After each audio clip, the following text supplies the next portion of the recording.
Assalamualaikum warahmatullahi wabarakatuh. Halo teman-teman, perkenalkan nama saya Muhammad Dimas Saitama dengan NIM J1A1211161, kelas reguler C angkatan 2021. Saya merupakan mahasiswa dari jurusan Kesehatan Masyarakat, Fakultas Kesehatan Masyarakat, Universitas Haloleo Kendari. Assalamualaikum warahmatullahi wabarakatuh. Halo, perkenalkan saya Cici Ramadan Purnama dengan NIM J1A121122 dari kelas C. Saya mahasiswa dari jurusan Kesehatan Masyarakat, Fakultas Kesehatan Masyarakat, Universitas Haloleo Kendari. Assalamualaikum warahmatullahi wabarakatuh.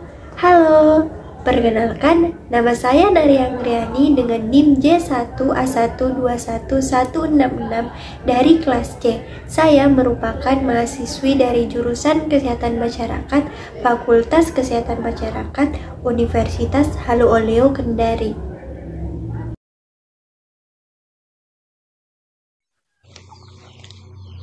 Pengertian sanitasi.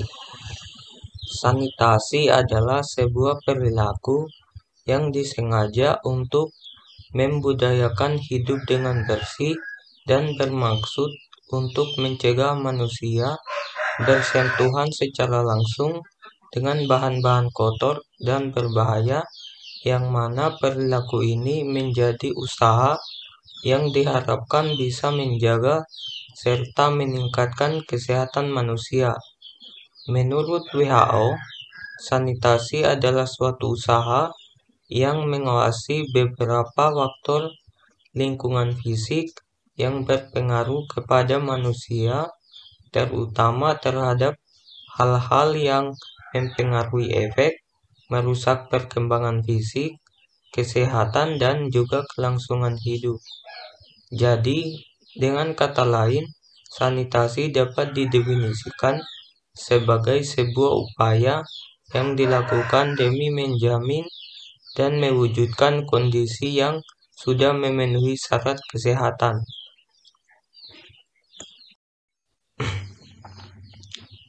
Manfaat sanitasi.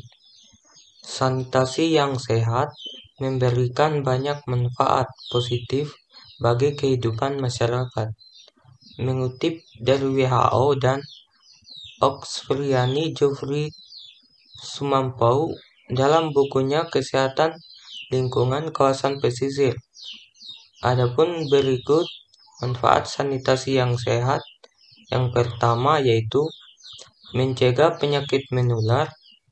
Yang kedua, mencegah dan mengurangi keparahan sebagai dampak malnutrisi. Yang ketiga, mencegah timbulnya bau tidak sedap. Keempat, menghindari pencemaran. Yang kelima, mengurangi jumlah persentase sakit. Yang keenam, lingkungan menjadi bersih, sehat, dan nyaman. Yang ketujuh, berpotensi pemulihan air, energi terbarukan, dan nutrisi dari limbah tinja. Dan yang kedelapan, mengurangi kelangkaan air melalui penggunaan air limbah yang aman untuk irigasi, terutama di daerah yang paling terkena dampak perubahan iklim.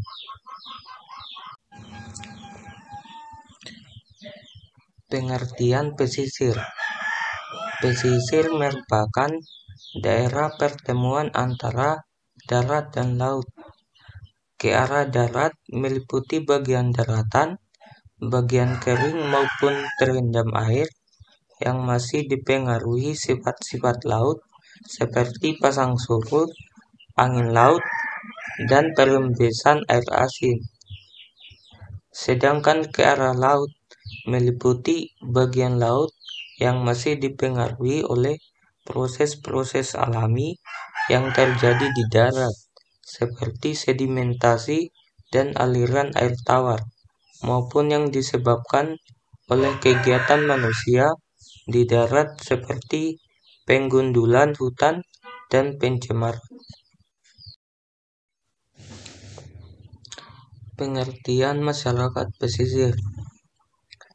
Dalam daerah pesisir tentunya memiliki masyarakat yang tinggal dan hidup di daerah tersebut.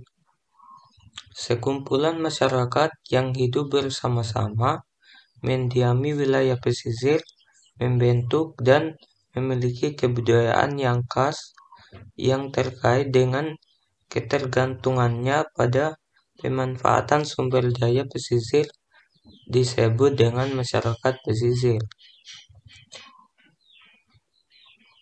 Muhammad Taakari 2017 mendefinisikan masyarakat pesisir menjadi dua definisi yang berbeda, yaitu yang pertama, masyarakat pesisir didefinisikan sebagai sebuah terminologi yang diatribusikan kepada kelompok masyarakat yang bertempat tinggal di tepi pantai atau berdekatan dengan laut. Dan yang kedua, masyarakat pesisir coastal community juga didefinisikan dengan ciri-ciri utama mengandalkan penghidupan dari sumber daya laut, dan jikalau ada alat produksi biasanya berupa perahu dengan sistem ekonomi yang hierarkis, seperti ada juragan kapal, tengkulak, buruh, dan nelayan tradisional.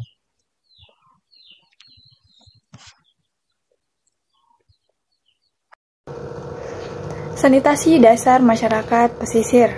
Sanitasi dasar adalah upaya dasar dalam meningkatkan kesehatan manusia dengan cara menyediakan lingkungan sehat yang memenuhi syarat kesehatan, di mana sanitasi dasar ini meliputi penyediaan air bersih, jamban sehat, pengelolaan sampah, dan saluran pembuangan air limbah atau disingkat dengan SPAL.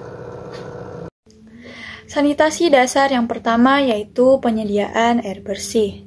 Seperti yang telah kita ketahui, air bersih merupakan air yang aman, sehat, dan baik untuk diminum, tidak berwarna, tidak berbau, dan memiliki rasa yang segar. Menurut Peraturan Menteri Kesehatan Republik Indonesia Nomor 416 Permenkes per 9 Tahun 1990 tentang syarat-syarat pengawasan kualitas air, air bersih adalah air yang digunakan untuk keperluan sehari-hari yang kualitasnya memenuhi syarat-syarat kesehatan dan dapat diminum apabila telah dimasak. Kualitas air harus memenuhi persyaratan yang tercantum dalam Peraturan Menteri Kesehatan Republik Indonesia Nomor 416 Permenkes per 9 tahun 1990, yaitu yang pertama, syarat fisik, di mana air harus bersih, tidak keruh, tidak berwarna, tidak berbau, tidak berasa, dan suhunya berada di antara 10-25 derajat Celcius atau sejuk. Nah, yang kedua, syarat kimiawi, di mana air tidak mengandung bahan kimiawi yang mengandung racun, tidak mengandung zat-zat kimiawi yang berlebihan, dan memiliki cukup yodium, serta pH airnya berada di antara 6,5 sampai dengan 9,2. Nah, yang ketiga, syarat bakteriologi, di mana air tidak mengandung kuman-kuman penyakit seperti disentri, kolera, dan bakteri patogen penyebab penyakit lainnya. Sanitasi dasar yang kedua yaitu jamban sehat. Seperti yang telah kita ketahui bersama, jamban merupakan fasilitas pembuangan tinja yang efektif untuk memutus mata rantai penularan penyakit, di mana tinja ditampung di dalam tangki septik pribadi ataupun komunal. Jamban keluarga didefinisikan sebagai suatu bangunan yang dipergunakan untuk membuang tinja atau kotoran manusia bagi keluarga, yang lazimnya disebut dengan kakus. Jamban sehat tentunya harus dibangun, dimiliki, dan digunakan oleh keluarga dengan penempatannya di dalam rumah ataupun di luar rumah, yang tentunya dapat dengan mudah dijangkau oleh penghuni rumah. Menurut Departemen Kesehatan Republik Indonesia tahun 2004, jamban keluarga sehat adalah jamban yang memenuhi syarat-syarat. Yang pertama, tidak mencemari sumber air minum, dan letak lubang penampungan berjarak 10-15 meter dari sumber air bersih. Yang kedua, tidak berbau dan tinja tidak dapat dijangkau serangga maupun tikus. Yang ketiga, dapat dengan mudah dibersihkan dan aman penggunaannya. Yang keempat, memiliki cukup penerangan. Yang kelima, lantai kedap air. Yang keenam, ventilasi cukup. Yang ketujuh, tersedia air dan tersedia alat pembersih. Dan yang kedelapan, dilengkapi dengan dinding dan atap penutup. Sanitasi dasar yang ketiga yaitu pengelolaan sampah. Seperti yang telah kita ketahui, sampah merupakan limbah padat atau setengah padat dari hasil kegiatan manusia, hewan, tumbuhan, ataupun kegiatan perkotaan. Dimana, singkatnya, sampah adalah segala sesuatu yang sudah tidak dipakai, dipergunakan, disenangi, sehingga harus dibuang. Menurut Undang-Undang Republik Indonesia Nomor 18 Tahun 2008 tentang pengelolaan sampah, sampah adalah sisa kegiatan sehari-hari manusia dan atau proses alam yang berbentuk padat, yang kemudian yang dimaksud dengan sampah spesifik adalah sampah yang karena sifat, konsentrasi, dan atau volumenya tentunya memerlukan pengelolaan khusus. Di mana pengelolaan sampah yang dimaksud ini adalah kegiatan yang sistematis, menyeluruh, dan berkesinambungan yang meliputi pengurangan dan penanganan sampah. Kegiatan pengurangan sampah meliputi yang pertama, pembatasan timbulan sampah, yang kedua, daur ulang sampah, dan yang ketiga, pemanfaatan kembali sampah. Sedangkan kegiatan penanganan sampah meliputi yang pertama, pemilahan, di mana pemilahan ini dalam bentuk pengelompokan atau pemisahan sampah sesuai dengan jenis, jumlah, dan atau sifat sampah. Nah, yang kedua, pengumpulan, di mana pengumpulan ini dalam bentuk pengambilan dan pemindahan sampah dari sumber sampah ke tempat penampungan sementara atau yang disingkat dengan TPS atau tempat pengolahan sampah 3R skala kawasan atau TPS 3R dan tempat pengolahan sampah terpadu. Nah, yang ketiga, pengangkutan, di mana pengangkutan ini dalam bentuk membawa sampah dari sumber dan atau dari tempat penampungan sampah sementara atau dari tempat pengolahan sampah 3R terpadu menuju ke tempat pemrosesan akhir atau yang disingkat dengan TPA atau tempat pengolahan sampah terpadu atau yang disingkat dengan TPST. Nah, yang keempat, pengolahan, di mana pengolahan dalam bentuk mengubah karakteristik, komposisi, dan jumlah sampah. Nah, yang kelima, yang terakhir, adalah pemrosesan akhir sampah, di mana pemrosesan akhir sampah ini dalam bentuk pengembalian sampah atau residu hasil pengolahan sebelumnya ke media lingkungan secara aman. Sanitasi dasar yang keempat yaitu saluran pembuangan air limbah atau yang disingkat dengan SPAL. Menurut Sugiharto tahun 2008, air limbah atau wastewater adalah kotoran dari masyarakat dan rumah tangga dan juga yang berasal dari industri, air tanah, air permukaan, serta buangan lainnya. Nah, air buangan ini merupakan air yang bersifat kotoran umum, di mana saluran pembuangan air limbah itu sendiri adalah perlengkapan pengolahan air limbah yang dapat berupa pipa ataupun selainnya yang dipergunakan untuk membantu air buangan dari sumbernya sampai ke tempat pengelolaan atau ke tempat pembuangan akhir. Tejokro Kusumo tahun 1999 mengatakan bahwa sumber-sumber air limbah dapat berasal dari yang pertama, air limbah rumah tangga, yang kedua, air limbah industri, dan yang ketiga, air limbah rembesan. Adapun sumber lainnya adalah daerah perkotaan atau lembaga serta daerah fasilitas rekreasi. Tentunya sanitasi merupakan hal yang penting, Nah, penyediaan keempat sarana sanitasi dasar tadi tentunya akan memberikan dampak positif bagi masyarakat pesisir.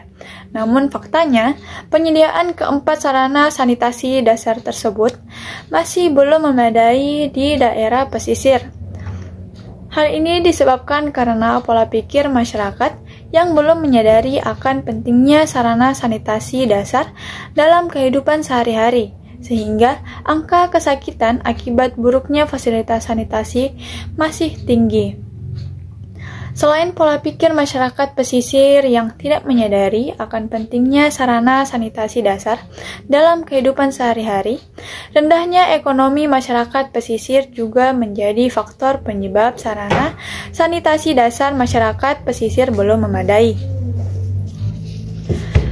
Sarana sanitasi dasar pada lingkungan rumah masyarakat pesisir yang belum memadai inilah yang merupakan suatu kondisi lingkungan yang tidak sehat, di mana dapat menyebabkan risiko timbulnya berbagai macam penyakit, khususnya penyakit berbasis lingkungan. Salah satunya adalah penyakit diare, di mana penyakit diare ini dipengaruhi oleh 3 faktor dominan, di mana faktor utamanya yaitu air bersih, dan faktor lainnya adalah pembuangan tinja dan air limbah.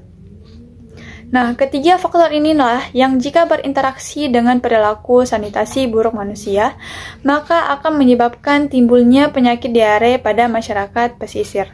Baik, di sini saya akan membahas mengenai sanitasi wilayah pesisir di sekitar Lapulu.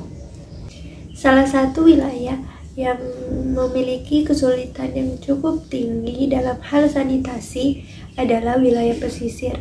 Kelurahan Lapulu merupakan salah satu wilayah pesisir di Kecamatan Abeli yang bertempat pada Kota Kendari.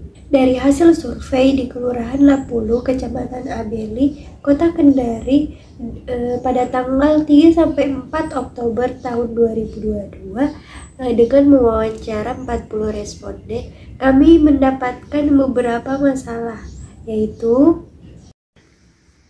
yang pertama adalah air yang memenuhi kualitas fisik, di mana air tersebut harus memenuhi kualitas fisik seperti tidak berbau, tidak berwarna, tidak berasa, tidak keruh, dan masih banyak lainnya. Jadi, berdasarkan hasil wawancara dari 40 responden, kita mendapatkan 29 responden mengatakan bahwa air mereka memenuhi kualitas fisik dengan persentase 72,5%, dan 11 responden lainnya airnya tidak memenuhi kualitas fisik dengan persentase 27,5%. Jadi, kita dapat menyimpulkan bahwa air yang memenuhi kualitas fisik lebih banyak daripada air yang tidak memenuhi kualitas fisik. Artinya air di Kelurahan Lapulu, Kecamatan Abeli di Kota Kendari, airnya masih banyak yang memenuhi kualitas fisik. Tetapi dari hasil wawancara juga, air mereka juga kadang-kadang keruh. Sebabnya tergantung curah hujan dan cuaca. Tergantung juga saat jalannya air pump pertama kali, biasanya air mereka itu keruh. Yang kedua adalah jamban sehat. Berdasarkan hasil wawancara dari 40 responden, kita mendapatkan 35 responden mempunyai jamban dengan septic tank dengan persentase 87,5%, dan 5 responden lainnya tidak memiliki jamban dengan septic tank dengan persentase 12,5%. 39 responden menggunakan jamban atau WC dengan persentase 97,5%, dan 1 responden lainnya tidak menggunakan jamban atau WC dengan persentase 2,5%. 31 responden memiliki ventilasi dengan persentase 77,5%, dan 9 responden tidak memiliki ventilasi dengan persentase 22,5%. Dan yang terakhir, 37 responden memiliki jamban atau WC dengan dinding dan lantai yang bersih dengan persentase 92,5%, dan 3 responden lainnya tidak memiliki jamban atau WC dengan dinding dan lantai yang bersih dengan persentase 7,5%. Yang ketiga adalah pengelolaan sampah. Berdasarkan hasil wawancara dari 40 responden, kita mendapatkan 16 responden memiliki wadah tempat sampah kedap air dan tertutup dengan persentase 40,0% dan 24 responden lainnya tidak memiliki wadah tempat sampah yang tertutup dan kedap air dengan persentase 60,0%. 27 responden sampahnya tidak menimbulkan bau dengan persentase 67,5% dan 13 responden yang sampahnya menimbulkan bau dengan persentase 32,5%. 29 responden yang sampahnya diangkut petugas 1 kali 24 jam dengan persentase 72,5% dan 10 responden yang sampahnya tidak diangkat petugas 1 kali 24 jam dengan persentase 25,0%. Dan yang terakhir, 33 responden memiliki lokasi tempat pembuangan sampah lebih dari 10 meter dari sumber air dengan persentase 82,5% dan 7 responden tidak memiliki lokasi tempat pembuangan sampah lebih dari 10 meter dari sumber air dengan persentase 17,5%. Dan yang keempat adalah saluran pembuangan air limbah. Berdasarkan hasil wawancara 40 responden, 37 responden dengan persentase 92,5% mempunyai SPAL dan 3 responden lainnya dengan persentase 7,5% mengatakan tidak mempunyai SPAL. 25 responden dengan persentase 62,5% mengatakan memiliki SPAL terbuat dari bahan kedap air dan 15 responden dengan persentase 37,5% mengatakan tidak memiliki SPAL terbuat dari bahan kedap air.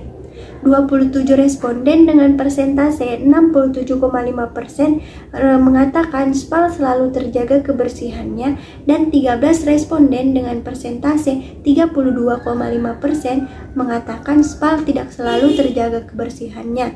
Dan yang terakhir, 7 responden mengatakan SPAL-nya dialirkan ke septic tank dengan persentase 17,5% dan 33 responden mengatakan SPAL-nya dialirkan ke selokan terbuka dengan persentase 82,5%.